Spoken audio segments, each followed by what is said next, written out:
Direction la Côte d'Ivoire, parti fait la paix avec son parti. Le Parti démocratique de Côte d'Ivoire, Kwadwo Konan-Bertin dit KKB, échappe à un lynchage. Alors pour plus de détails, après le générique. Avant de commencer, n'oubliez pas de vous abonner et d'activer la cloche de notification, car cela va vous permettre de ne plus manquer les prochaines vidéos. C'est parti!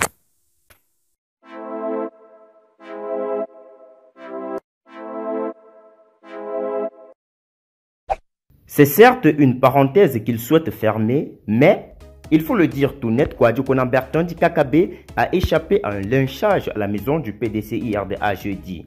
À l'annonce de la déclaration du ministre de la Réconciliation nationale, des jeunes du parti se sont livrés à des actes de vandalisme cassant au passage du matériel de certains confrères. Kwadwo Konan-Bertin, pour réussir, je dois obtenir l'implication du Parti démocratique de Côte d'Ivoire.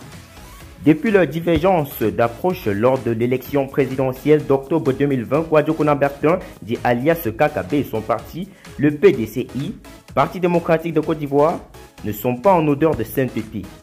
Henri Konan Bédié, président du parti, avait en effet lancé le mot d'ordre de désobéissance civile du boycott actif de ce scrutin afin de protester contre un troisième mandat d'Alassane Ouattara. L'ancien président des jeunes du Parti démocratique de Côte d'Ivoire n'a pas été solidaire de ce mot d'ordre en allant tout seul à l'abordage avec le président Ouattara, candidat du RHDP unifié.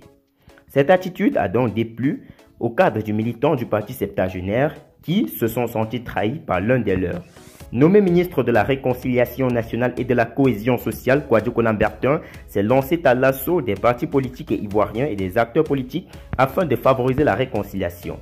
Après avoir rencontré plusieurs personnalités ivoiriennes, dont Henri Konan Bédié ainsi que le RHDP et le Front populaire ivoirien pour Barbeau, l'ancien député PDCI-RDA de Port-Boued, était au siège du Parti démocratique de Côte d'Ivoire pour y rencontrer les membres du secrétaire exécutif avec à la tête Maurice Takogi Kahué, numéro 2 du parti. Comment voulez-vous que celui qui est chargé de la réconciliation des Ivoiriens soit lui-même un problème pour le président de mon parti? J'avais besoin, moi aussi, de mettre de l'ordre dans mes relations avec mon parti, le PDCI-RDA. Et j'ai dit à tout le monde que c'est le temps de la réconciliation, c'est le temps de se parler depuis sa maison, a déclaré le membre du gouvernement ivoirien.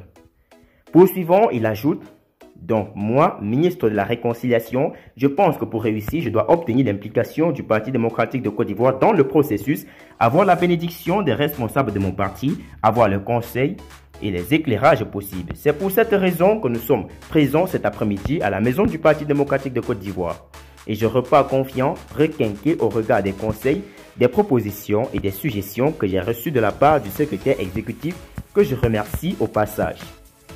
Il faut cependant noter que des échauffourées ont émaillé l'annonce de la déclaration à la presse du ministre Kwadwo Konan-Bertin à la fin de la rencontre avec le secrétaire exécutif professeur Guy Kahué.